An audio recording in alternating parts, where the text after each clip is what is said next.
Bwana Yesu asifiwe.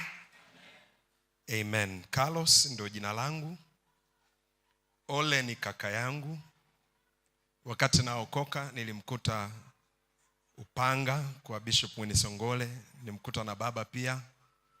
Tulikuwa tunasoma na Joel chuo kikuu cha Dar es Salaam. Siku naokoka niliokoka chumbani kwake.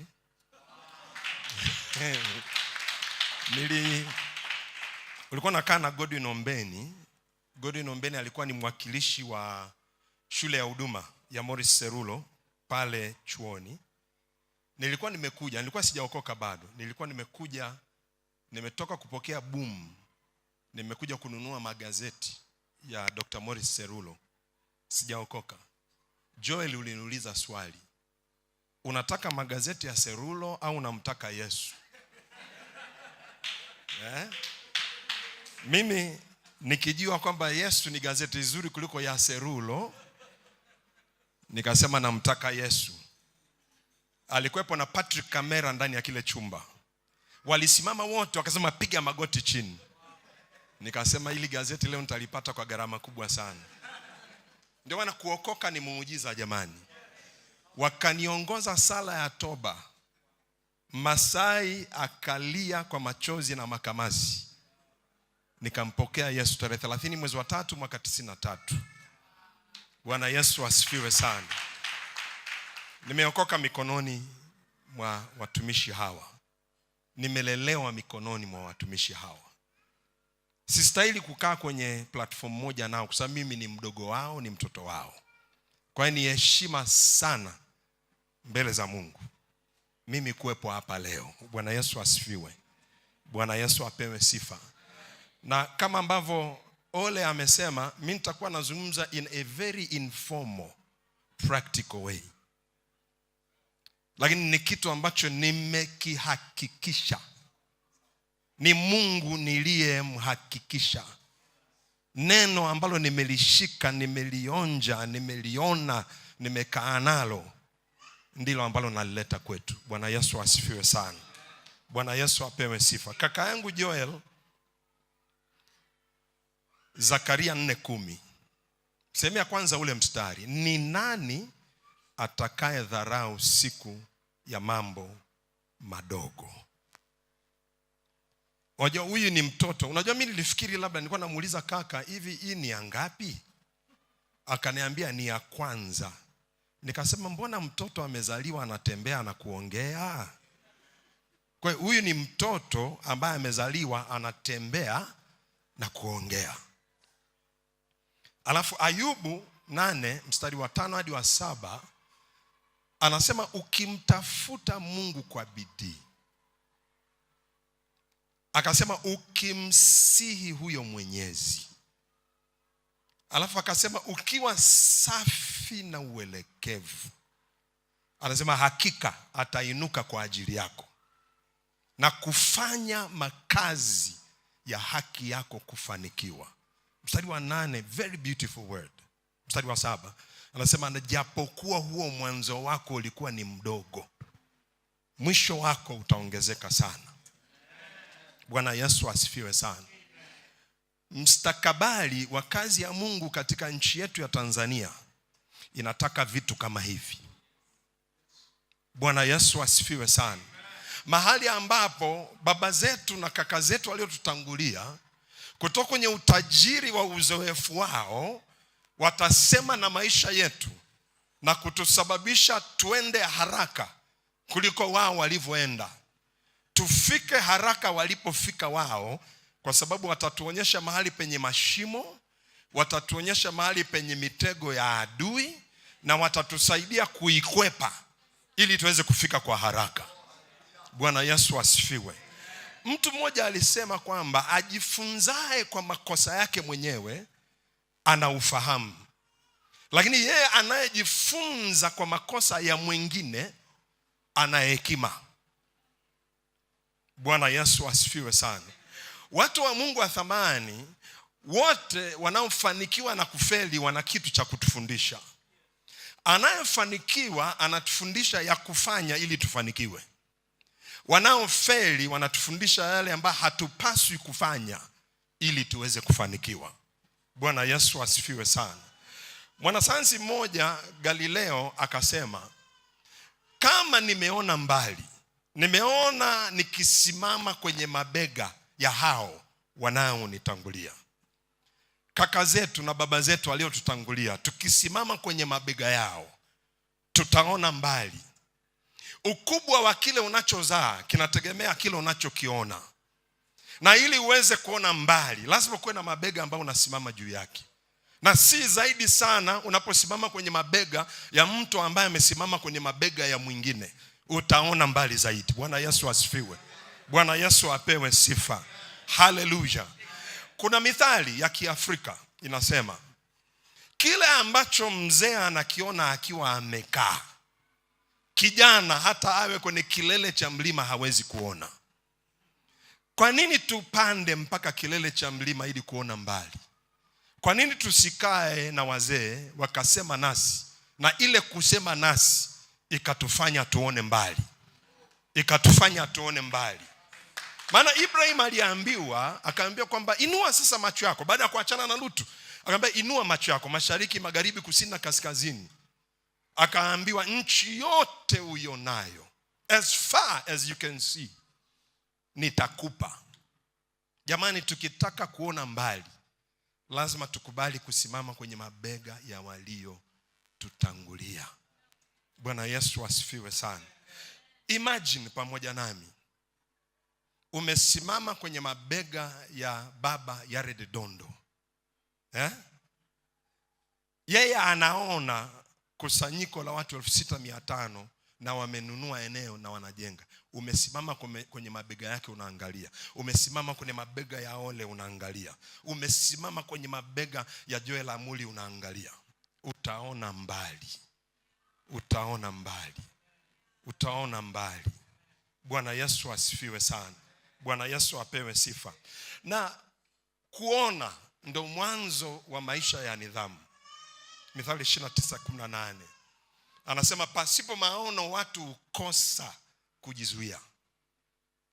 Unapoanza kuona mbali kwa sababu ya kiu ya kutaka kufika, utaanza kujizuia. Na kile ambacho kimekuwa popular culture ya kizazi chetu, wewe hutaanguka kwenye wewe mitego, kwa sababu uko focused, kwa sababu unataka kufika mahali.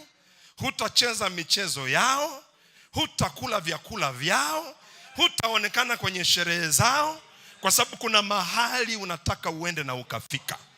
Bwana Yesu asifiwe sana. Bwana Yesu apewe sifa. Katika huduma ambayo Mungu amenipa baraka ya kuiongoza, tuna maombi ambayo tunayaomba, ambayo sio kwa ajili ya huduma ya kwetu, ni kwa ajili ya kazi ya Mungu kwenye nchi yetu, bila kujali inafanywa na dhehebu gani. Bwana Yesu asifiwe sana. Kesho ya nchi hii inawategemea nyie, kwa sababu sisi tumeanza kuingia kwenye alasiri yetu tukielekea kwenye jioni yetu. Tunatamani wakati wetu wa kulala ukifika, iwe kweli tunalala kwa amani, kwa sababu tunajua kizazi tulichokiachia kijiti ni kizazi cha Usain Bolt. They will finish with power. They will finish with wisdom. Bwana Yesu asifiwe sana. Bwana Yesu apewe sifa. Kwa hiki kitu ambacho kaka Joel kimeanza leo, ni Yesu alitafuta mahali pa kudondosha hiyo ndoto. Mungu akubariki kwa kukubali kupokea ndoto hiyo ya Yesu kwa ajili ya nchi yetu. Bwana Yesu asifiwe sana. Na alipokuwa anatuungamisha ungamo la Rising Gospel Stars, Daniel 12:3, alafu tuingie kwa muda uliobaki kwenye kile ambacho nitaanza kuongea na sisi. Na walio na hekima watang'aa kama mwangaza wa anga, na hao waongozao wengi kutenda haki watang'aa kama nyota, sio kwa msimu, milele na milele. Bwana Yesu asifiwe sana. Kazi itakayodumu, kazi itakayokaa. Bwana Yesu asifiwe sana. Yesu akasema hivi, akasema sio ninyi mlionichagua mimi. Kumbuka yale maneno Yohana 15:16. bali ni mimi niliwachagua ninyi nikawaweka.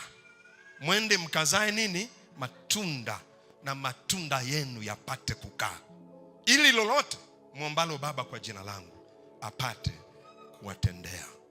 Bwana Yesu asifiwe sana. Watumishi wa Mungu, tunapoona kinachoendelea katika nchi yetu, isiwe ni kitu cha kukatisha tamaa. Hii ni siku mpya kwa ajili ya nchi yetu. Hii ni mwanya wa nuru ya injili kupenya na kuleta mabadiliko ya kudumu katika jamii yetu. Bwana Yesu asifiwe sana. Usiogope. Huwa kila uamsho unatanguliwa na maumivu, dhiki na adha kama unazoziona katika nchi ya kwetu. Bwana Yesu asifiwe sana. Kuna uamsho mkubwa sana unakaribia kulipuka katika nchi yetu. Bwana Yesu asifiwe sana. Na hautaacha hata sekta moja salama. Utagusa kila sekta ya jamii. Bwana Yesu asifiwe sana. Bwana Yesu apewe sifa. Na tunayaona tunapoomba kwa ajili ya kazi ya Mungu kwenye nchi yetu. Tunaona vijana ambao Mungu anaenda kuwainua katika nchi ya kwetu. Bwana Yesu asifiwe sana. Mimi siko ndani ya kanisa la Tanzania Assemblies of God kwa sasa, ila nimezaliwa ndani ya hiyo kanisa. Ndio nilipozaliwa. Kwa hiyo ukikata vinasaba vya kiroho huko ndani utavikuta tu. Utasema vinasaba vya TAG vinafanya ndani yako, mbona wewe huko? Nikasema unajuaje sipo? Kwa sababu hata Yesu alikuwa na kondoo wengine ambao walikuwa sio azizi lile. Bwana Yesu asifiwe sana. Bwana Yesu apewe sifa. Sasa kuinuka katikati ya changamoto zilizopo ndio kitu ambacho nimeombwa niongee. Na ziko changamoto. Lakini kuna kitu kimoja ambacho ndio sababu ya changamoto nyingi ambazo tunaziona katika siku yetu. Ile kukataa kulelewa. Ametangulia kaka yangu Ole kusema, Askofu Ole anasema upako bila ufahamu ni hatari sana. Lakini pia upako bila hekima ya wazee kukusaidia unakuwa channeled vipi, unaweza ukaleta uharibifu. Maana moto ule unaopika unaweza ukateketeza jengo. Bwana Yesu asifiwe sana. Kwa hiyo kwenye mwanzo nitaanza kwenye eneo la mahusiano. Ni moja maeneo ambayo yanakuwa addressed kwenye kuinuka miongoni mwa changamoto zilizopo. Mahusiano ulionayo na mahirimu, sijui ndio Kiswahili sahihi, peers, mahirimu wako. Mahusiano ulionayo na waliokutangulia, ambayo yanatengeneza mazingira ya mentorship. Kwa hiyo leo siku ya kwanza naomba niguse kidogo. Afu kila aliyekuwa anasimama hapa alikuwa anagusa ujumbe wangu akinithibitishia kwamba ndicho nachotakiwa kuongea. Kaka Joel, sijalala jana, nategemea kwenda kulala nikitoka kwenye session ya leo. Nilikuwa nahangaika, yani kama mwanamke anayetaka kujifungua. Nikasema sasa katika haya najiandaa kuzungumza yote, lakini Roho Mtakatifu ananibana elekea hapa. Kwa hiyo mwisho kwenye saa 7 usiku nikamwambia ndio Bwana. Afu tukaanza sasa kupita huko ambako tutapita pamoja siku ya leo. Kila mtumishi ambaye atasimama mbele yetu alianza kumtumikia Mungu akiwa kijana kama wewe. Kwa hiyo si kweli kuwa kijana ni laana kwenye utumishi. Hapana. Sio lazima tubebwe na kile ambacho kinabeba wengi katika kizazi chetu. Hata Ayubu alipopata majanga, alibaki mmoja wa kuja kutoa taarifa. Akasema ni mimi tu nimebaki. Ikasemwe hivyo kuhusu wewe tu umebaki, ambao hujabebwa na kitu popular ambacho kinataka kuzima moto wa injili katika kizazi chetu. Injili haitafia mikononi mwetu. Injili haitakufa katika mikono yetu. Injili italipukia kwenye mikono yetu. Tanzania itamjua Yesu kwenye mikono yetu. Bwana Yesu asifiwe sana. Bwana Yesu apewe sifa. Kwa kwenye eneo la mahusiano leo tutaanza na mentorship. Na kwetu sisi tunatafakari yetu ya leo itatuhusu sana sisi tunaokuwa mentored. Mtanisamehe kwamba natumia hilo neno kwa sababu nimekosa neno moja la Kiswahili ambalo linazungumzia kwa kina mapana na marefu hilo neno mentorship. Bwana Yesu asifiwe sana. Kwa hiyo katika wasilisho langu nimeamua kutumia hili neno la Kiingereza kama lilivyo kwa sababu ya kukosa neno moja la Kiswahili. Neno moja la Kiswahili ambalo linaweza likaelezea vizuri dhana hii ya mentorship. Sasa mentorship ni nini? Mentorship ni ile hali ya kumlea mwingine. Hali ya kumlea mwingine. Na mtoto hawezi lea mtoto. Kijana hawezi kulea kijana. Malezi yanadai aliye na umri zaidi, mwenye uzoefu zaidi kulifanya hilo jambo kwa mwenye umri mdogo na ambaye hana au ana uzoefu kidogo sana. Kwa hiyo mentorship ni ile hali ya kumlea mwingine. Kwa hiyo lazima nikubali kulelewa. Kumshauri. Na tunapozungumzia counsel kwenye mentorship ni more practical counsel. Kwamba hiki kitu mimi nimekiona kilivyofanya kazi katika maisha yangu, kwa hiyo nakileta kwako, kitakusaidia. Lakini mentorship vile vile ni kutoa maelekezo. Na huwa maelekezo hayatolewi bure. Yaani huwezi kutana na mtu tu njiani akakuuliza, unaenda wapi? Alafu ukishamwambia unaenda wapi, akaanza kukupa maelekezo. Ili upate maelekezo, direction, lazima uulize, hivi ili nifike pale napita wapi? Napatafuta mahali fulani. Alafu unapewa maelekezo. Bwana Yesu asifiwe sana. Lakini vile vile mentorship ni kutoa uangalizi, oversight.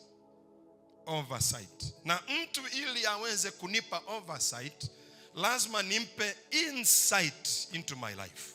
Kuna mtu mmoja akasema, na nakubaliana naye, you cannot oversee what you don't see. Huwezi ukawa mwangalizi wa kile ambacho hukiangalii. Kwa kwenye mentorship, mentee yule ambaye anakuwa mentored lazima ayafungue maisha yake kwa yule anaye mentor. Bwana Yesu asifiwe sana. Bwana Yesu apewe sifa.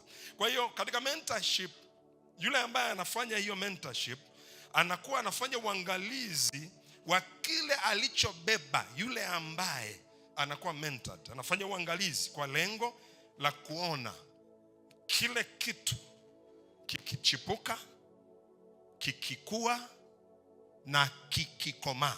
Bwana Yesu asifiwe sana. Bwana Yesu apewe sifa.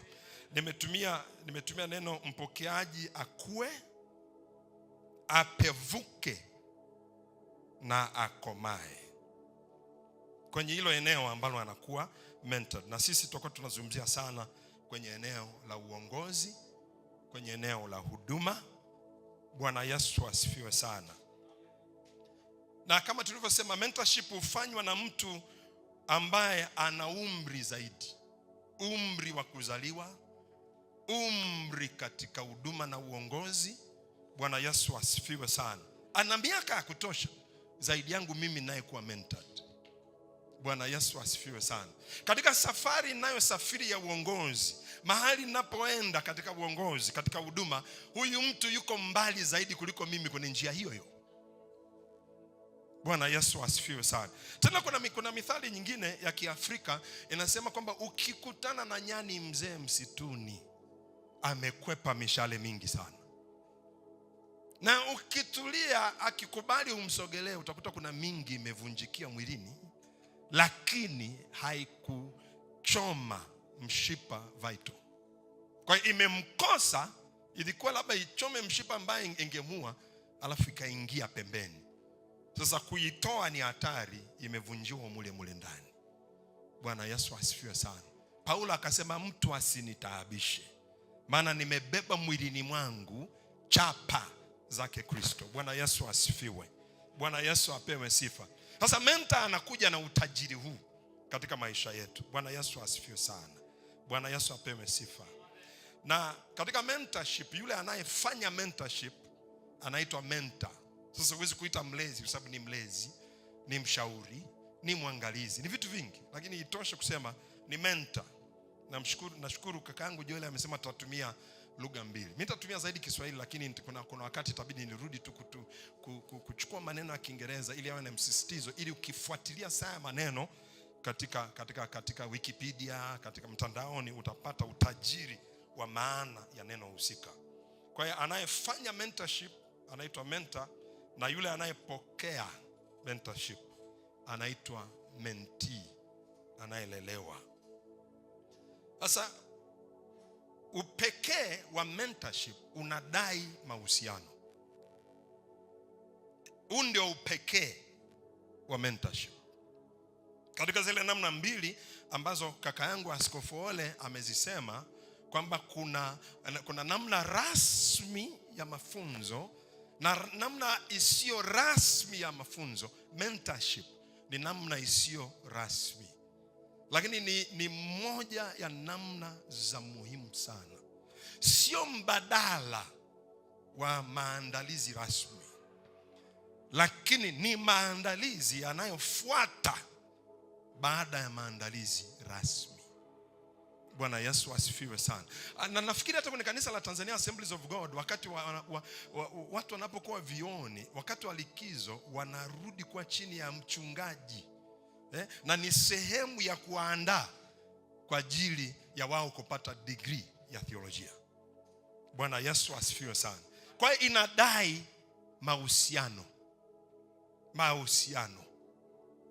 Na ndio maana hii kitu kaka yangu, baba yangu, kaka yangu, ya kwamba mimi nina mentor, niko Tanzania, nina mentor yuko Canada, sina mahusiano naye ya kuonana naye, haiko kwenye mentorship. Hii kitu haipo. Hii kitu haiko. Yaani huwezi kutoka tu leo ukajitafutia tu baba maarufu ukasema huyu ni mentor wangu. Una mahusiano naye. Bwana Yesu asifiwe sana. Una mahusiano naye. Na ndio maana hata Paulo anasema kwamba japokuwa mna waalimu 10,000, lakini hamna baba wengi. Watu wengi ambao watu wanawaita baba zao, wanawaita mentors wao, ni waalimu tu. Alafu anamdharau yule mchungaji ambaye yuko Gezaulole, ambaye Mungu ndo amemuinua awe mentor. Ili kazi ya mentor sio kutengeneza kisu, kazi ya mentor ni kunoa kisu kiende kikakate. Bwana Yesu asifiwe sana. Kwenye kabila letu yeye hatengenezi sime, yeye ananoa sime ili kikate kama wembe. Na sime iliyonolewa vizuri unaweza kanyoa nayo ndevu bila kukukata. Bwana Yesu asifiwe sana. Bwana Yesu apewe sifa. Kwa hiyo unajua, haijalishi umetengenezwa kuwa kisu kizuri kiasi gani na elimu rasmi, utahitaji mentor wa kunoa hicho kisu ili kiweze kukata. Bwana Yesu asifiwe sana. Bwana Yesu apewe sifa. Anakupa contextual understanding ya huduma unaenda kuifanya. Unapenda kufanya katikati ya wahadzabe, mentor atakusaidia kujua maarifa niliyoyapata shule ya Biblia, sasa ninayatumiaje kupenya hapa kwa wahadzabe. Bwana Yesu asifiwe sana. Darasani hawatakufundisha.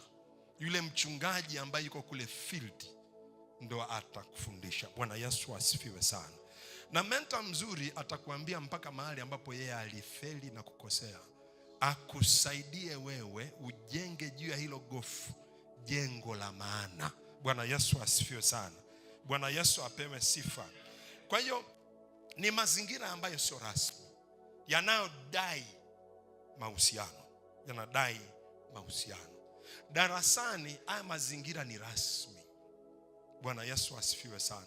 Yanaweza akawa semi rasmi, lakini kwenye mentorship yani ni sio rasmi, lakini yanadai mahusiano.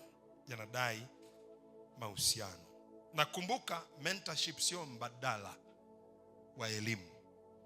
Bwana Yesu asifiwe sana. Kwa sababu tunahitaji elimu ili tuwe na uwezo wa kutafsiri. Unajua, tunapenda shule tunapata kitu kinaitwa literacy, the ability to interpret literature in the given discipline, uwezo wa kutafsiri maandiko katika eneo hilo ambalo umesoma. Haijalishi umeenda mpaka kiasi gani, ni unaongezewa uwezo wa kutafsiri, uwezo wa kutafsiri, uwezo wa kutafsiri. Sasa ukitoka ukienda field, utakuta kwamba haiko vile ulivyojifunza, lakini ulichojifunza kinakupa hatua za awali cha uanze kufanya nini, huku unajifunza pale ulipo nini hasa kinahitajika kwa ajili ya kuweza kuona upenyo. Mentor ni mwalimu ndio, lakini ni zaidi ya mwalimu. Ni mwalimu ambaye hakufundishi tu kwa maneno yake, anakufundisha kwa maisha yake pia. Katika mahusiano kati ya mentor na mentee, lazima kuwe na hali ile ya vulnerability kwa pande zote mbili. Lazima mentee awe tayari kuyafungua maisha yake yaonwe na mentor, na mentor awe tayari maisha yake yaonwe na yule ambaye anamlea, anamfunza, anamwangalia na kumwandaa kwa ajili ya huduma. Naomba nirudie tena, mahusiano ni muhimu, muhimu sana. Kama kuna kitu tunakihitaji katika kizazi hiki ni mahusiano. Siku moja nilikuwa nimekaa na vijana ambao Mungu amenipa nafasi ya kupanda kitu katika maisha yao. Nikasema kuna tofauti ya kuabudu katika kanisa ambalo ninalichunga na mimi kukuchunga. Kuna tofauti kubwa sana. Unaweza ukaabudu kwenye kanisa ambalo nalichunga bila mimi kukuchunga, sababu unachungia, unasikiliza, unavuna katika baraka ambayo inatembea angani, lakini hauko tayari ni kuchunge, kwa sababu kuchungwa inauma. Kuchungwa orbayan, kuna kutahiriwa, kuna kutolewa ujinga, kuna kuvuliwa vitu ambavyo vinauma wakati unapovuliwa. Bwana Yesu asifiwe sana. Kwa sababu mchungaji sio tu anacheka wakati wote. Kumbuka mchungaji wetu mkuu Yesu Kristo ana gongo na ana fimbo. Gongo kwa ajili ya kupiga maadui wa kusanyiko wanaotoka nje, fimbo kwa ajili ya kutoa adui wa kusanyiko aliye ndani ya kusanyiko, yaani ndani ya mtu. Fimbo, ujinga umefungwa kwenye moyo wa mtoto, sio kukemea ndo na kumwombea kwa jina la Yesu ndo inatoa. Hapana, fimbo ya adabu inatoa ule ujinga. Bwana Yesu asifiwe.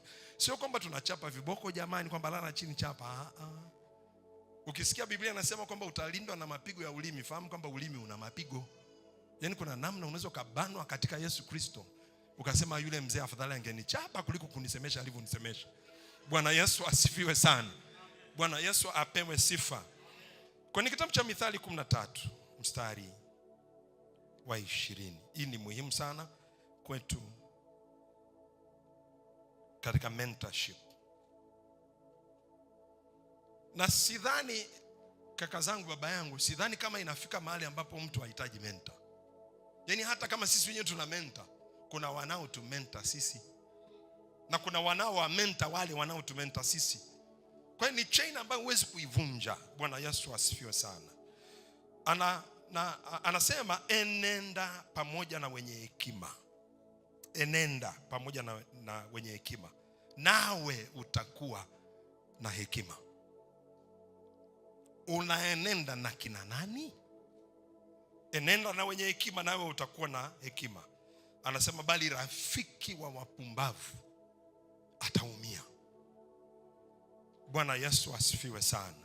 Mungu atusaidie tupate mentors. Umuhimu wa mahusiano. Umuhimu wa mahusiano. Mahusiano ndio jukwaa la pekee ambalo upako, neema na roho zinaambukizwa. Uhusiano. Hebu sema pamoja nami, uhusiano. Yaani kuna vitu haviambukiziki kwa kuwekewa mkono. Haiwezekani. Yaani uwezi kuwa na neema ya mtu kwa sababu tu ngoja nikubebee briefcase afu napiga magoti niombe, au natoa sadaka niombe. No, inadai mahusiano. Inadai nini jamani? Mahusiano.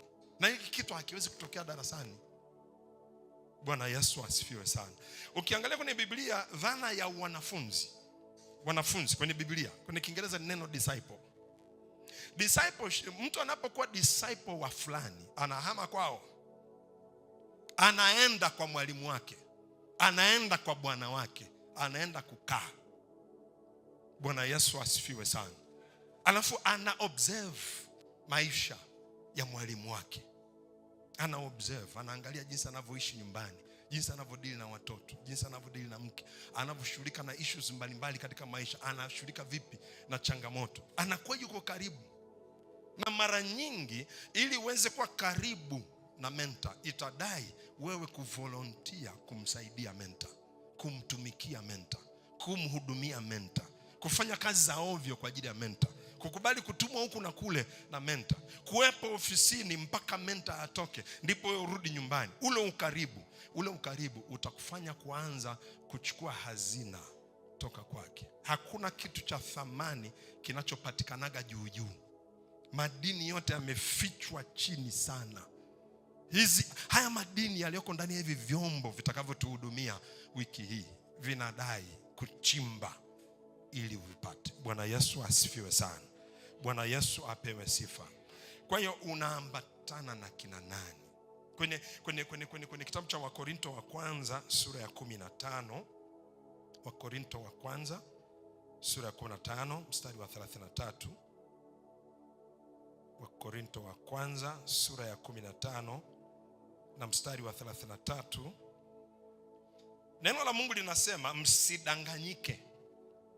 Mazungumzo mabaya huharibu tabia njema. Kwenye Kiingereza anasema bad company destroys good morals. Yaani ukiwa naambatana na watu wa hovyo, sio wewe utawafanya wafae, wao watakufanya uwe wa hovyo. Kwa angalia ni nani unaambatana nao. Bwana Yesu asifiwe sana. Watumishi wa Mungu, wito wa uongozi, the call to leadership is a very lonely calling. Ni wito wa upweke sana. Kwenye uongozi, viongozi wanafananishwa na tai. Ukikutana na tai wanaruka pamoja, njoo nishtue, piga picha niletee. Tai ni lone bird, ni ndege anayeruka peke yake. Sio kwamba hawana familia. Bwana Yesu asifiwe sana. Bwana Yesu apewe sifa. Kuna andiko nafikiri sama kwenye Mithali anasema kwamba ajifanyaye marafiki wengi ni kwa uharibifu wake nini? Mwenyewe. Kwa makini kwenye mahusiano. Mahusiano yanaweza yakakumake au yakakubreak.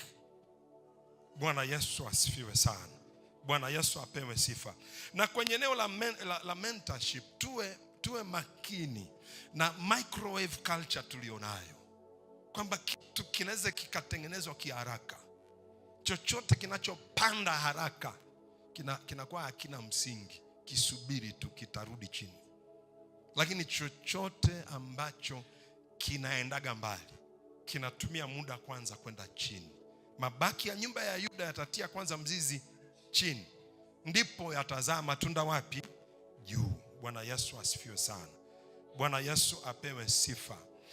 Mentorship inadai mmoja kumfuata mwingine ili awe kile ambacho Mungu amemkusudia awe. Bwana Yesu asifiwe sana. Bwana Yesu apewe sifa. Kuna siku moja Yesu alienda kando ya ziwa Galilaya, akakuta kina Petro anaosha nyavu zao. Akaomba chombo cha Petro, akasema hebu sogea mbali kidogo. Akasogea mbali kidogo, akaanza kuhubiri toka kwenye kile chombo. Alafu baadaye akamwambia Petro, tuweka hata kilindini ukazishushe nyavu. Alafu alipomwambia Petro akasema, tumefanya kazi ya kuchosha usiku kucha, hatujakamata kitu. Moja ya vitu ambavyo mentor anatusaidia, tutoke kwenye kazi ya kuchosha. Tutoke kwenye kazi ya kuchosha, kwa sababu anaona wazi wapi ninakosea. Anaona wazi ninafanya nini kwa namna nisiyotakiwa kufanya. Kwa sababu yeye alishawahi kustruggle kwa muda mrefu, ndio akaja akapata breakthrough. Kwa nini na wewe ustruggle ili kupata breakthrough? Kwa nini asikufundishe kitu alichojifunza kwa miaka 20? Asikuelekeze, asikushauri, asikupe mwongozo ili wewe ufupishe urefu wa safari yako. Kama yeye alitembea kwa mguu toka Dar es Salaam mpaka Dodoma, kwa nini asikufundisha jinsi ya kupanda ndege kutoka Dar es Salaam mpaka Dodoma, uje kwa dakika kadhaa ukafika? Bwana Yesu asifiwe. Sasa wakati ule muujiza ulipotokea, Simoni Petro akaanguka mbele za Yesu, akasema ondoka kwangu, mimi ni mwenye dhambi. Alafu Yesu akamwambia, kuanzia sasa utakuwa ukivua watu. Alikuwa anamfundisha kitu kizito sana, kwamba sio kwamba hili ziwa halina samaki. Hukuwa unajua mahali pa kuzishusha nyavu. Ulihitaji mtu anayejua mahali pa kuzishusha nyavu. Ukishajua mtu ambaye anajua mahali pa kushusha nyavu, haijalishi mazingira, hata kama ni mchana na hawavuagi wengine, lakini ukikubali kuambiwa na mentor, utazalisha matokeo mahali ambapo wengine wanasema haya matokeo yamezaliwaje hapa. Bwana Yesu asifiwe sana. Bwana Yesu apewe sifa. Yesu muumbaji alikuwa anajua wakati wa jua samaki wanaenda kwenye kina kirefu, mahali ambapo watakuwa hawakutwi na mwanga wa jua. Sawa, nataka nikusaidie kupata samaki, lakini ukishusha nyavu kwenye kina kifupi cha maji, yani hapo hamna samaki. Nenda kwenye kina kirefu, shusha nyavu, fanya unachoweza, mimi nitakusaidia usichoweza. Nyavu zako hazitafika kule samaki waliko, lakini zishushe. Afu mimi nitasemesha samaki, watapanda na kuingia kwenye hizo nyavu. Bwana Yesu asifiwe sana. Kwa hiyo kama ambavyo Petro nimekuelekeza namna ya kuvua samaki, kuanzia sasa utavua watu. Usifikiri unajua, kubali kuelekezwa. Bwana Yesu asifiwe sana. Bwana Yesu apewe sifa. Ukienda kwenye mstari unaofuata anasema kuanzia hapo wale wavuvi wakamfuata, ambayo kwenye Mathayo anarudia habari hiyo hiyo. Anasema Yesu akawaambia, nifuateni nami nitawafanya kuwa wavuvi wa watu. I need to be mentored to become what God has ordained me to become. Mentor haweki ndani yangu hicho nachotakiwa kuwa, anakiona na anaondoa kila ambacho kinazuia kile kilicho ndani kisionekane. Bwana Yesu asifiwe sana. Bwana Yesu apewe sifa. Kwa hiyo tunahitaji mentors. Na ukiangalia Yesu alivyokuwa anasema kwamba mwanafunzi hawezi kuwa mkubwa kuliko mwalimu, yatosha akiwa kama mwalimu. Lakini alipokuwa anakaribia kuondoka, akasema kwamba mkiniamini, kazi nilizofanya na nyie mtazifanya, na hata kubwa kuliko hizo. Kwa sababu mimi naondoka, na nyakati zenu, changamoto mtakayokutana nayo itahitaji neema zaidi kuliko hii, itahitaji upako zaidi kuliko huu, lakini itahitaji kwanza uamini. Kwa hiyo lazima nimwamini mentor ili niweze kwenda mbali kuliko alivyoenda. Nisimlaumu, nisimtukane, nisiseme yeye ni mzee, nisiseme hajui. Katika hiyo hazina anakusogeza kilomita 2 ili wewe uweze kwenda 20. Bwana Yesu asifiwe. Bwana Yesu apewe sifa. Yeye ameenda 2 kwa sababu alianza na 0. Wewe unapoanza na 2 utaenda mbali zaidi. Utaenda mbali zaidi. Bwana Yesu asifiwe sana. Bwana Yesu apewe sifa. Tuangalie mfano wa Yoshua na Musa. Na walimu wote na baba zangu, kaka zangu wote wamewataja hawa. Sababu ile ni training ambayo sio formal. Ni training informal hasa ya mentorship. Na nilipokuwa na tafakari, unajua Yoshua, uongozi wa pekee ambaye alikuwa nao ni kwamba alikuwa ni mmoja kati ya 12 waliochaguliwa kwenda kuipeleleza nchi ya ahadi. Kuna kitu ambaye yeye na Caleb walikiona ambao wengine walikuwa hawaoni. Lakini kila alichoona kilimfanya Musa amuone. Musa alikuwa ni a raiser of leaders. Bwana Yesu asifiwe sana.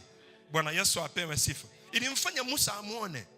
Lakini vile vile kuna roho ambayo huyu kijana alikuwa nayo. Bwana Yesu asifiwe sana. Cha ajabu. Ukienda kwenye maneno ya ufunguzi ya kitabu cha Yoshua sura ya 1. Hebu tukimbie pale, watu wa Mungu wa thamani. Yoshua sura ya 1. Kwa sababu lazima ujulikane mtumishi wa mtu gani kabla hujajulikana kama mtumishi wa Mungu. Wewe ni mtumishi wa mtu gani kabla hujawa mtumishi wa Mungu? Na kama inabidi upige kelele mimi ni mtumishi wa Mungu, hiyo ni moja ya ishara hujaiva bado. Umetoka kabla ya wakati. Maharage yaliyoiva yakaungwa, yakawekwa simba mbili, yakakamuliwa tui la nazi, hayana haja ya kujitangaza tumeiva. Kila mtu anaona yameiva. Kwa hiyo hata hii culture ya majina makubwa tunayoona ni ushahidi kwamba sio.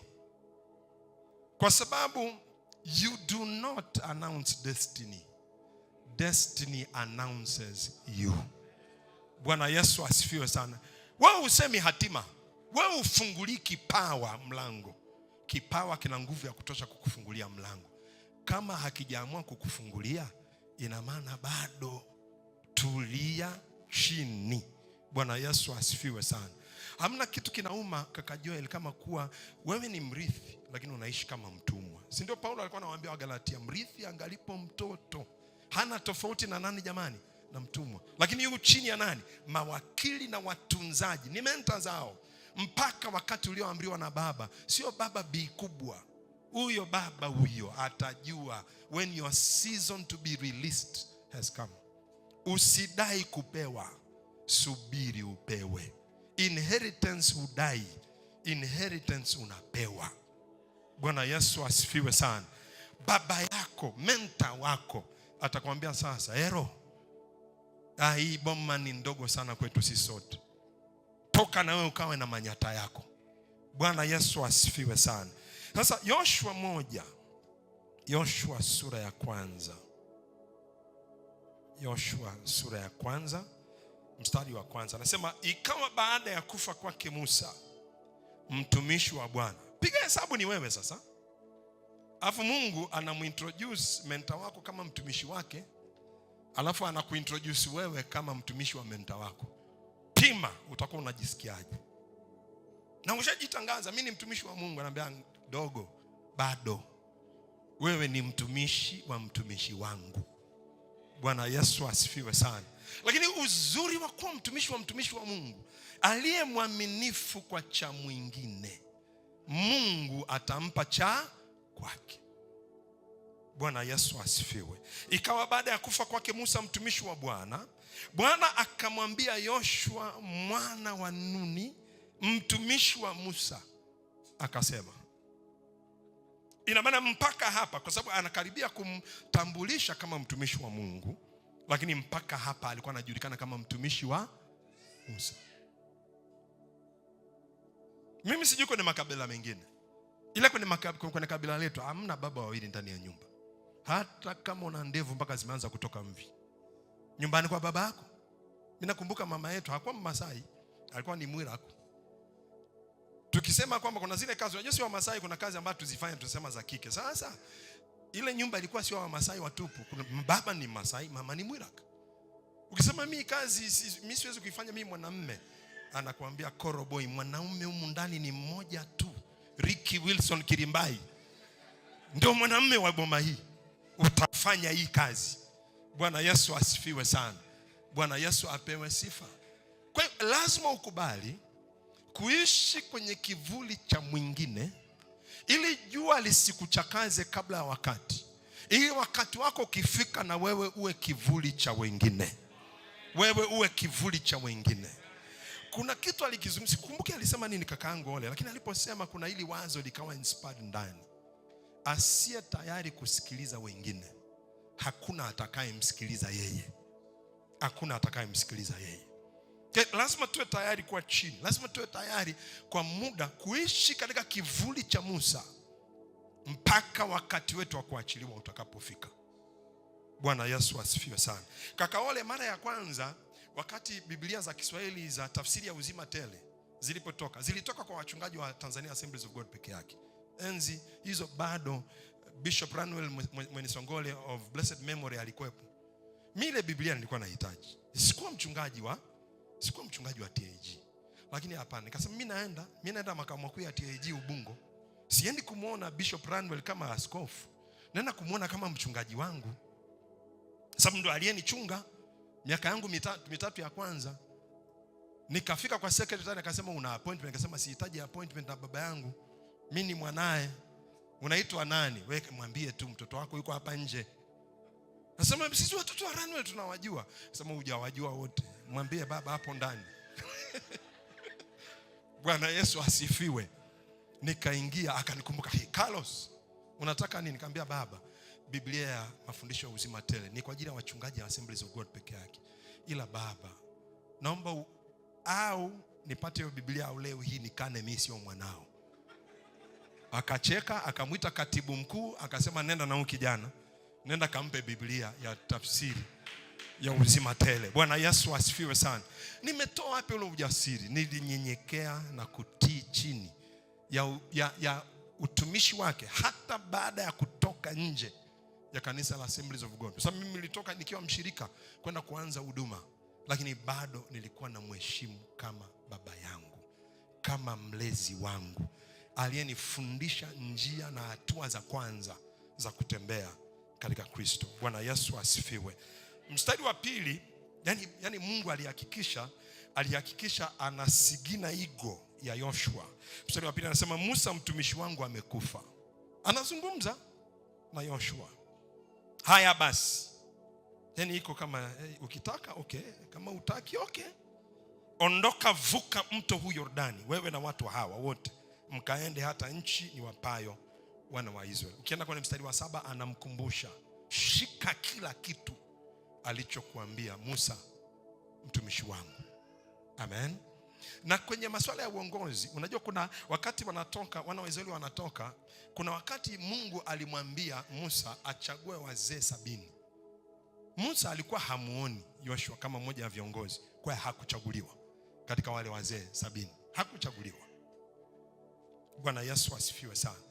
Baadaye baba mkwe alipokuja Yethro, akasema kwamba wachague watu wenye sifa hizi 4. Kuna maandiko mengine naruka, watumishi sisi tutakwenda kuyatafuta haya maandiko tuyasome ili tuweze kuokoa muda. Akasema hebu wachague watu, people of honest report. Bwana Yesu asifiwe sana. Aliwapa sifa 4. Akasema hawa waweke juu ya makumi, mamia, makumi, 50, mamia na maelfu. Yoshua hakupenya hata kwenye yani Yoshua hakuweza hata kuongoza makumi. Hakuwemo. Bwana Yesu asifiwe sana. Na kwa kweli unajua Musa sijui alikuwa anamchukuliaje Yoshua. Kama sio Mungu alimshtua, yani Yoshua tusingekuwa naye leo. Lakini kuna roho ambayo alikuwa nayo, roho ya kukubali kutumika. Na ndio maana alijulikana kama mtumishi wa Musa. Ile kuwa mtumishi wa Musa ilimleta karibu na Musa. Ile kuja karibu na Musa ilimfanya ajifunze njia za Musa. Na njia za Musa ni njia za Mungu. Maana aliwafanya wana wa Israeli wayajue matendo yake, ila Musa alimfahamisha njia zake. Kwa yule aliyekuwa karibu na Musa alizijua njia za Mungu. Aliyejifunza njia za Musa alijifunza njia za Mungu. Bwana Yesu asifiwe sana. Bwana Yesu apewe sifa. Alitumika kama errand boy wa Musa. Lakini ule ukaribu ulimfanya ajifunze. Alijua vitu vingi sana. Musa, unajua kule jangwani kulikuwa na mahema mawili kaka Joel. Kuna nani, the tabernacle of meeting, alafu kulikuwa na kahema kadogo pembeni, mahali ambapo Mungu alikuwa anazungumza na Musa. Na Musa alikuwa anajua Mungu anataka kuzungumza naye kwa sababu wingu linakaa pale juu. Musa anaenda kwenye lile hema la pembeni, anaingia mule, afu lile wingu linateremka kuja pale mlangoni, alafu Musa anakaa huko ndani. Sasa Yoshua kwa sababu ni mtumishi wa Musa, alikuwa anamsindikiza Musa mpaka mlangoni. Alikuwa haruhusiwi kuingia, alikuwa anabaki pale nje. Kwa kama mzee atakuwa ndani siku nzima, Yoshua yuko pale anasubiri siku nzima. Halalamiki. Mwambie jirani yako halalamiki. Hasemi hivi huyu mzee hajui kwamba tunatakiwa kula. Na huyu mzee na mambo ya Mungu amezidi. Alikuwa anasubiri. Sasa kitu kilichonishangaza kuhusu Yoshua, Musa alikuwa akitoka, alikuwa anamwomba baba, naomba na mimi niingie. Nataka nijue hicho ambacho kinakuweka huko ndani muda wote ni nini? Ndio maana alizijua njia za Mungu, kwa kuzijua njia za mentor wake, kwa kujua njia za baba yake. Bwana Yesu asifiwe sana. Anaenda anakaa kule, kumbe Mungu alikuwa anamshape atakayekuwa kiongozi, atakayepokea toka kwa Musa. Wakati unajua, sijui kuna inawezekana Musa kuna wakati alikuwa yuko rohoni, na kuna wakati kama tu wanadamu wengine wowote, kuna wakati tunarudi tu kwenye umasai, kwenye ugogo, kwenye unyakyusa. Hivyo ndo tulivyo. Wakati wanatoka, ilikuwa ni taifa la watumwa, limetoka linaelekea nchi ya ahadi. Taifa la kwanza ambalo linatoka kwa wavamia ni Amalek, a fierce and terrible tribe. Limeinuka kwenda kupigana nao. Taifa la watumwa, halijawahi kufundishwa vita. Musa akipima anasema hapa hatutoboi, lakini siwezi nikapigana tu bila kuomba, lakini pia siwezi kuomba tu bila kupigana. Akasema labda mimi nikaongoze vita, kwa sababu alikuwa amefunzwa katika njia za vita alipokuwa nyumbani kwa Farao. Lakini akaona hii sio option. Nani Mungu atakayefanya hili? Ikaja tu kwa namna ya ajabu. Mungu ndo anafanyaga hivyo. Akamwita Yoshua, akasema chagua watu kapiganeni, mimi nitaenda kule juu na Harun na Huri nitaomba kwa ajili yenu. Musa aliona nini akamchagua Yoshua kwa vita vigumu kama vile? Na Yoshua hakumwangusha baba yake. Bwana Yesu asifiwe sana. Na kwenye historia, acha maandiko, kwenye historia iliingia kwenye historia kwamba Musa alipiga lile taifa. Menti lazima kuna wakati uwe tayari wewe kufanya, wewe kukamilisha, na baba yako kupata sifa, menta kupata hiyo sifa. Bwana Yesu asifiwe. Hata kwenye Biblia anasema kwamba Yesu alikuwa akibatiza wanafunzi wengi kuliko Yohana, lakini si yeye alikuwa anabatiza, ila wanafunzi wake. Kwa hiyo wanafunzi wanafanya, ila mwalimu ndo anapata credit. Hizo ni kati ya gharama za mentee unapokuwa chini ya mentor.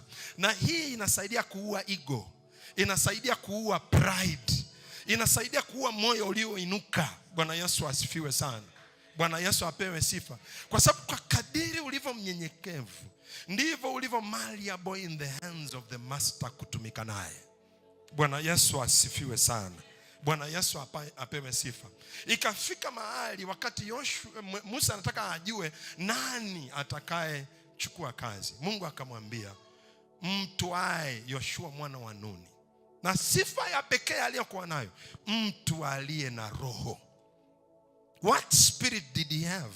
Roho ya unyenyekevu, roho ya utii, roho ya kushuka, roho ya kutumika, a servant spirit. Tanzania, ili tupenye kwenye ile giza tulilonalo, we need servant leaders. We need servant leaders. Watu ambao watalitumikia kundi, watu ambao wataitumikia nchi, watu ambao watatumikia jamii zao, ili nuru ya Kristo ije katika jamii yao. Bwana Yesu asifiwe sana. Mzee Yared Dodoma ilikuwa ndio mahali ambapo uamsho wa Afrika Mashariki uliingia Tanzania kupitia Dodoma. Na ulipokuja Dodoma, ule uamsho ulikuwa unabeba vijiji vizima na kuvileta kwa Yesu. Vijiji vizima. Yaani Roho Mtakatifu anaingia kijijini, watu wanaanza kulia, wote wanakimbilia kwenda, kama ni kanisani au kama kuna hicho kijiji kuna mtu ambaye anaonekana kwamba amekata shauri au ameokoka, wanaenda wanasema tumekuja kutubu. Whole villages zilikuwa zinakuja kwa Yesu in the East African revival. Whole cities can come to Christ. Majiji mazima yanaweza akaja kwa Yesu, lakini yanahitaji watu walioandaliwa. Watu walioandaliwa. Yoshua aliweza kuwaingiza watu nchi ya ahadi kwa sababu alikuwa mentored. Bwana Yesu asifiwe sana.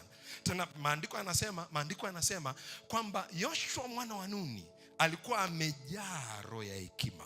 Maana Musa mtumishi wa Mungu alikuwa amemwekea mkono.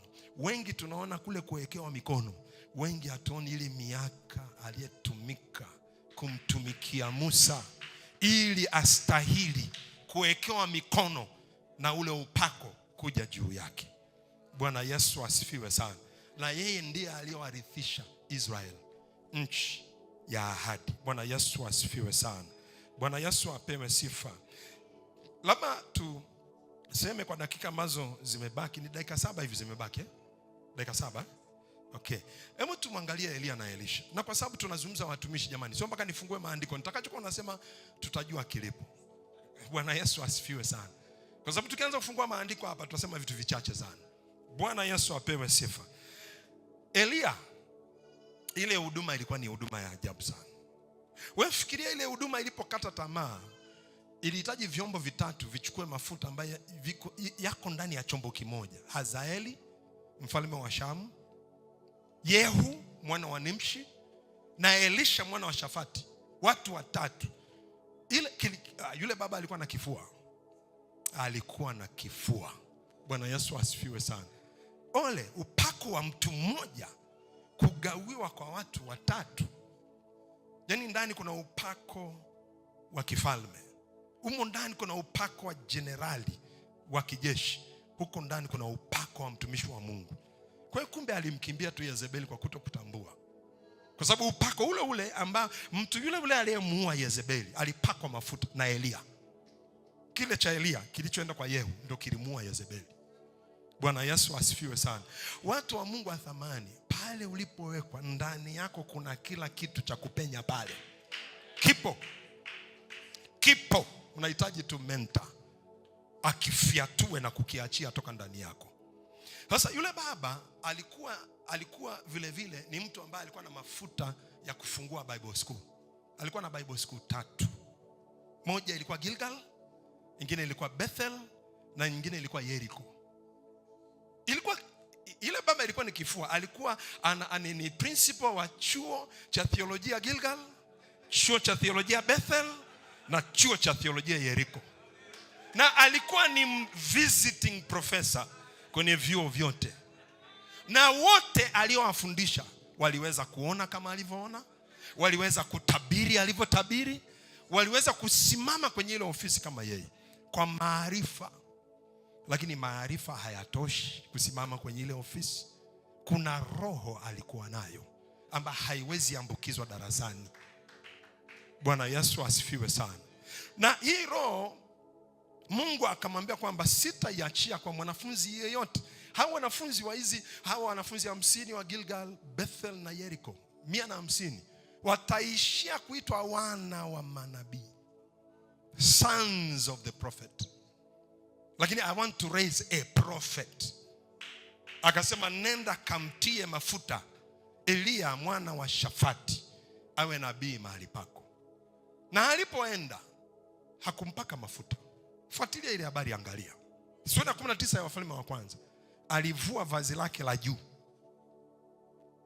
akatanda juu ya yule kijana.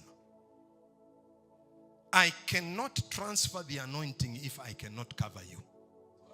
I cannot. Siwezi kuachilia ambukizo la mafuta, neema na roho niliyoibeba kama sina uwezo wa kukukava. Na kuna mtu unamuita mtu baba, na kuna mtu unamuita mtu baba na si baba. Elisha alimuita Elia baba, na kweli alikuwa baba. Yule mfalme aliyokuja kumwona Elisha alipoumwa, wakati anapokaribia kufa, alikuwa anamuita tu baba yangu kama ceremonial title. Hakuwa tayari kujitiisha na kujinyenyekesha chini ya Elisha kama Elisha alivyojitiisha na kujinyenyekeza chini ya Elia. Sasa Elisha alipotandwa lile vazi, alielewa maana yake, kwamba huyu baba anaachilia covering juu yangu ambayo mzazi anaachilia juu ya mtoto wake. Kwa hiyo sasa nimwache baba yangu, nimfuate yeye awe baba yangu. Akamwambia sijaaga kwetu, niruhusu nikaage. Akauliza nina nini nawe? Kasome utaona. Akapata message, hebu sema akapata message. Akaenda akachinja jozi 12 pairs of ng'ombe wa kulimia. Alafu akatumia plau zile kuchomea nyama. Yeye na rafiki zake wakala, akavunja madaraja, akamfuata Elia. Biblia haisemi akaenda kumtumikia Mungu. Biblia inasema akaenda kumtumikia Elia. Akaenda kumtumikia nani? Elia. Bwana Yesu asifiwe sana. Biblia ina miaka ya kimya kwa habari ya jinsi hawa watumishi wawili wa Mungu walivyotembea. Bwana Yesu asifiwe sana. Ina miaka ya kimya. Lakini miaka hiyo yote Elisha aliendelea kuishi kwenye kivuli cha Elia kama mtumishi wa Elia. Wakati ulipofika wa Elia kutwaliwa, hakumwambia Elisha kwamba natwaliwa. Akasema kwamba nisubiri hapa, ninaenda Bethel. Akasema kama Bwana Mungu wangu aishivyo, sintakuacha. Kwa sababu alijua kwamba huyu mzee anaaga safari hii, harudi tena. Ngoja niambatane naye nione hii kitu inaishia wapi. Sababu lazima alijiuliza swali, ili nilipatwa na nini nikamfuata huyu? Hata Petro si aliuliza, tumeacha vyote tukakufuata wewe, tutapata nini? Mimi sijui kaka yangu Ole na kaka yangu Joel, na kabisa ndo sijui kuhusu baba yangu Yarid. Hivi nini kilituingia tulipoamua kumwambia Yesu ndio nitakutumikia? Bwana Yesu asifiwe sana. Bwana Yesu apewe sifa. Akamfuata. Wakati anaondoka, wale manabii 50 nao waliona Elisha alichokiona, lakini wao wakasema kwamba hivi unajua kwamba Mungu atamtoa bwana wako? This is very dangerous. Kwa Elia ni bwana wako Elisha, sio bwana wetu sisi. Sisi ni manabii kama yeye. Ukiwa sawa na menta wako, huwezi kupokea alicho nacho, kwa sababu neema, upako na roho hazipandi. Hamna pampu ya kupandisha, hazitembei horizontally, zinashuka. Ni kama mafuta yatokaye kichwani, yashukayo. Mafuta huwa yanashuka. Position yourself somewhere chini ya, ndio yatakapokukutia. Nyenyekea chini ya mkono wa Bwana ulio hodari, naye atakukweza kwa wakati wa kwake. Na Mungu hachelewi. Anajua kwa nini anakuandaa hivyo. Kaka, ngararumu inachukua muda mrefu sana kuiva, sio sawa na mahindi yaliyokobolewa. Na ngararumu inalishe kuliko mahindi yaliyokobolewa. Kuna kande tunakula huko ambaye ni mahindi ambayo hayajakobolewa na maharage. Bwana Yesu asifiwe sana. Bwana Yesu apewe sifa. Haleluya. Kwa maneno yale alijirudia. Yeye alichokuwa anambia Elisha, ndio najua, nyamazeni, msije mkaniharibia hii moment. Wakati ulipofika, Elia alipoona huyu jamaa anang'ang'ania, amefanya kila namna ya kumfanya aondoke. Kamkwaza hataki, kamkosea hataki, amemfanya kila namna. Usikubali menta wako akushake off. Usikubali. Kama ilivyo nguo yako ndivyo nilivyo mimi. Naomi akasema, Ruth akasema, hapana, unapoenda nitaenda, Mungu wako atakuwa ni Mungu wako, Mungu wangu, watu wako atakuwa watu wangu, utakapolala nitalala, utakapokufa nitakufa, utakapozika nitazikwa. Na ndio maana tunamwona Ruth kwenye uzao wa Yesu ni mtu ambaye alikataa kumwacha menta wake. Bwana Yesu asifiwe sana. Na alitafutiwa mume wa nguvu na menta. La sivyo wewe mtu wa kigeni ungeishia kupata mume wa ajabu tu. Bwana Yesu asifiwe sana. Bwana Yesu apewe sifa. Wakati ulipofika, Elia akamwambia, omba utakalo. Na Elisha hakuwa na hiki. Elia akasema, nataka sehemu maradufu ya roho iliyo juu yako. Akamwangalia akasema, dogo, umeomba kitu kigumu sana, ila ukiniona wakati natwaliwa. Bwana Yesu asifiwe sana. If you have the prophetic perception ya kuniona nikitwaliwa, it is yours. Na gari lilipokuja kuwatenga aliona. Na alipoona akasema, baba yangu, baba yangu, baba yangu. Bwana Yesu asifiwe sana. Mpanda farasi. Bwana Yesu apewe sifa. Afu lile vazi likaanguka la menta. Gharama nyingine ikabidi ararue la kwake, achukue la menta wake. Bwana Yesu asifiwe sana. Kwa hiyo sio huduma yangu inaanza, ni mwendelezo wa kile alichofanya menta wangu. Mwendelezo wa kile alichofanya menta wangu. Sipo kwa ajili ya kuanza huduma yangu, no. Mwendelezo. Na alipoenda kwenye maji mara ya kwanza, Akasema nitatumia mbinu ambayo imeshajaribiwa nikaona ikifanikiwa. Akayapiga maji, akamwambia yuko wapi Mungu wa Elia? Maji yakamfungukia, akapita. Bwana Yesu asifiwe sana. Wale manabii 150 wakaitambua roho ya Elia juu ya Elisha. Kwa nini walienda kumtafuta? Hawakuwa tayari. Huyu mtu hajasoma kama sisi, anakuaje nabii juu yetu? Kwa sababu wataendelea kuwa sons of the prophet, na prophet juu yao atakuwa Elisha. Bwana Yesu asifiwe sana. Wakasema ngoja tukamtafuta. Jamani, hamtampata, nendeni. Wakaenda, wakamkosa, wakaja wakajitiisha chini. Tii leo ili kesho usitiishwe. Bwana Yesu asifiwe sana. Bwana Yesu apewe sifa. Nimalize na maneno haya. Mfalme katika vita ambao walitabiri manabii wengi wakanatoa unabii, akasema Bwana, hizi prophecy sipati nazo ushuhuda. Akasema hivi, kweli hapa hakuna nabii? Sasa hawakumuona Elisha kama nabii. Wakasema kuna dogo moja hapa alikuwa anamnawisha mikono Elia. Akasema huyo ndo mwenye neno la Bwana. Nyinyi mnamuona kama dogo aliyekuwa anamnawisha mikono Elia? Huyo sasa ndo nabii. Kwa sababu amekubali, ametumika chini ya nabii. Haiwezekani asiwe nabii. Hauwezi ukakata vitunguu jikoni ukatoka hutoi harufu kama kitunguu. Haiwezekani. Yaani haiwezekani. Bwana Yesu asifiwe. Bwana Yesu apewe sifa. Haiwezekani. Haiwezekani uchunge ng'ombe, ulale zizini kama ng'ombe, afu eti ng'ombe ndo anukie perfume yako. No, wewe utanuka kama ng'ombe. Wewe utatoa harufu kama ng'ombe. Wakasema muiteni, maana neno la Bwana analo. Sasa kuna vitu ambavyo wale manabii wengine walikuwa hawajui.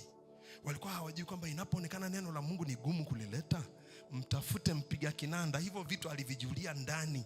Alivijulia kwa kuwa karibu na nabii, kwa kuwa mentored na nabii. Akaitisha mpiga kinanda, mkono wa Bwana ukaja juu yake, akatabiri. Bwana Yesu asifiwe sana. Bwana Yesu apewe sifa.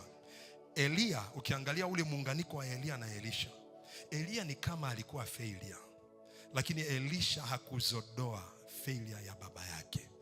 Kwa sababu anayefeli ni mtu, sio neema, sio upako, sio roho ya Mungu juu ya mtu yule. Bwana Yesu asifiwe sana. Bwana Yesu apewe sifa. Na kwa nini wazee waliotutangulia katika kizazi hiki waende na mafuta ya kufufua wafu kaburini?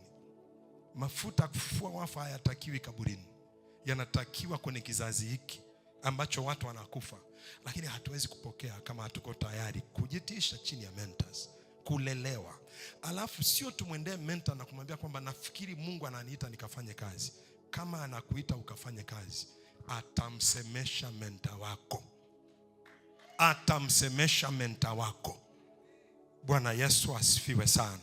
Tutakapokuja siku ya kesho, tutaangalia mifano mingine. Lakini hata tusipoangalia mfano mwingine wowote kwenye eneo hilo, bila mentors hatutoboi. Hatutoboi. Bwana Yesu asifiwe. Kuna shida kwenye bara la kwetu la Afrika. Kila awamu, iwe ya kisiasa, iwe ya kitumishi, inakuja na kitabu chake. Na ndio maana hamna continuity on this continent. Na ili kuwe na breakthrough, lazima kuwe na continuity. Bwana Yesu asifiwe sana. Na jukwaa ambalo Mungu ameliweka ili kitu kitoke kizazi kimoja kwenda kizazi kingine ni jukwaa la mentorship. Bwana Yesu asifiwe sana. Na kitu kinapohama kwenda kizazi kingine, kinaenda kutokea kwenye kizazi kile kikiwa na nguvu zaidi, kikiwa na hekima zaidi, kikiwa na ufahamu zaidi, kikiwa na uwezo zaidi. Bwana Yesu asifiwe sana. Kwa nini upoteze muda wa kugundua tairi wakati unaweza kwenda ukalinunua dukani? Bwana Yesu asifiwe sana. Kununua, sema pamoja nami, kununua. Utapewa, utalipa gharama. Utalipa gharama.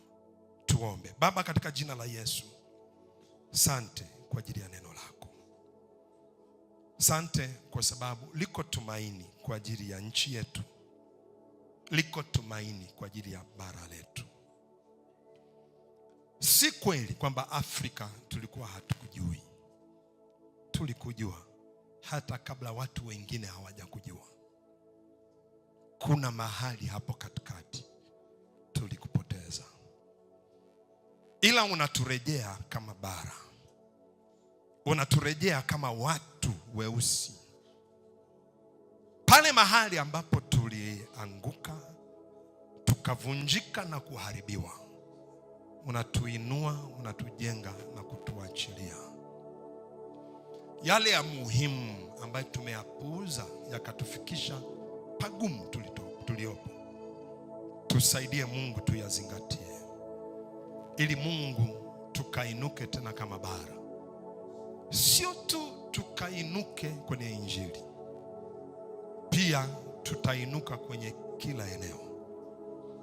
Injili ni nuru inayekuja kuwaangaza watu. Ikiwaangaza, kisiasa haiwaachi ilivyowakuta, kiuchumi haiwaachi ilivyowakuta, kibiashara, kijamii, kielimu, kiafya haiwaachi ilivyowakuta.